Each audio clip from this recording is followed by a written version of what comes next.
दिल्ली हो चाहे असम हो, देश भाजपा की सांप्रदायिक राजनीति की ओर सहन नहीं करेगी। यूपी में आज कांवड़ यात्रियों को सुविधा देने के लिए वहां की सरकार कहती है कि दुकान के मालिक अपने अपने नाम बोर्ड पे लगाएं।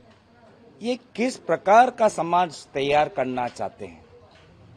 हम सब क्या नाम के आधार पर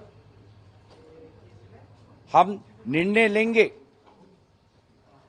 भारत में हमारे नाम से हमारी जात का पता चलता है, हमारे नाम से हमारे धर्म का पता चलता है, हमारे नाम से हम किस ट्राइब से आते हैं, किस जनजाति से आते हैं, उसका जानकारी पता चलता है। तो भाजपा ऐसा समाज बनाना चाहती है कि जात के आधार पर, धर्म के आधार पर, जनजाति के आधार पर हम किसी दुकान के पास जाएंगे या नहीं जाएंगे? क्या इस प्रकार के समाज में एकता रह सकती है? क्या इस प्रकार के समाज में शांति रह सकती है? क्या इस प्रकार के समाज में भाईचारा रह सकता है? क्या ये डॉक्टर बाबा साहब अंबेडकर के संविधान के अनुसार है? और इसीलिए चाहे वो कांवड़ यात्रा का राजनीतिक उद्देश्य हो या यहाँ पे असम में जो कर रहे हैं, लोग इसको पसंद नहीं कर रहे। लोगों ने प्रधानमंत्री मोदी जी को मंगलसूत्र और भैंस की राजनीति करने के लिए पहले ही जवाब दे दिया है, और वही जवाब लोगों ने दोबारा बद्रीनाथ के निर्वाचन में दिया और भविष्य में केदारनाथ के निर्वाचन में देने वाले हैं। ये गलत है, और जो औपचारिक स्टेटमेंट होता है हमारे स्पोक्स पर्सन का, वो आ चुका है। लेकिन जब आप मुझसे पूछ ही रहे हैं तो मैं इतना ज़रूर कहता हूँ कि चाहे वो कोई समाजी काम हो या कोई मजहबी काम हो, मजहबी यात्राएं निकलती हैं, हर मज़हब के लोग अपने अपने किसी प्रमुख पर्व पर इकट्ठे होते हैं।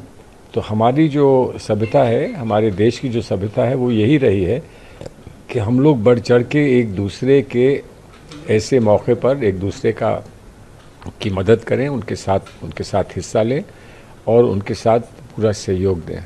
ये हमारी सभ्यता है, और इस सभ्यता से हमको अलग क्यों किया जा रहा है, ये बताया नहीं गया है। ये नहीं बताया गया है कि कोई परहेज़ है किसी को कि जब हम ऐसी यात्रा पे निकलेंगे, कांवड़ यात्रा पे निकलेंगे, तो हम किसी और मज़हब के किसी व्यक्ति के घर ना बैठ सकते हैं, ना खाना खा सकते हैं। अगर मानिए कोई गर्मी का मौसम है, लोग पानी पिलाने के लिए प्याऊ बनाते हैं, तो वो भी ये पूछ के बनाएं कि हमारा मज़हब कुछ और है और हम आपके मज़हब के लोगों की मदद कर रहे हैं, तो वो क्या हमको अलाउड है कि नहीं अलाउड है, वो ऐसा पूछें।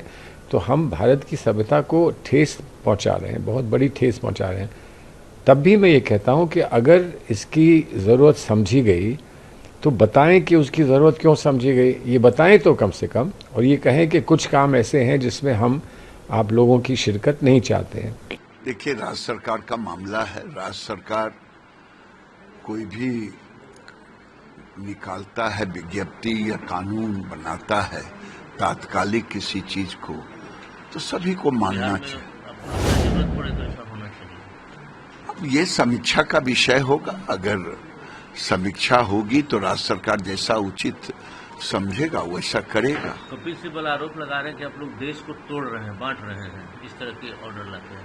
मुझे लगता है कि मनमोहन सिंह किस पार्टी के प्रधानमंत्री थे, उनके आदेश क्या था। मैं संतोष जी से कहूंगा, एक जर्नलिस्ट का ये ट्वीट है और उन दिनों का निकाल करके देख लें ऑर्डर, ये ऑर्डर देख लें। उन्होंने भी लिखा है कि डिस्प्ले करना चाहिए। ये कानून किसने बनाया था? ये कानून तो अखिलेश यादव की सरकार ने बनाया ना, मायावती की सरकार ने बनाया ना। और इसमें कौन सा गैर संवैधानिक काम है?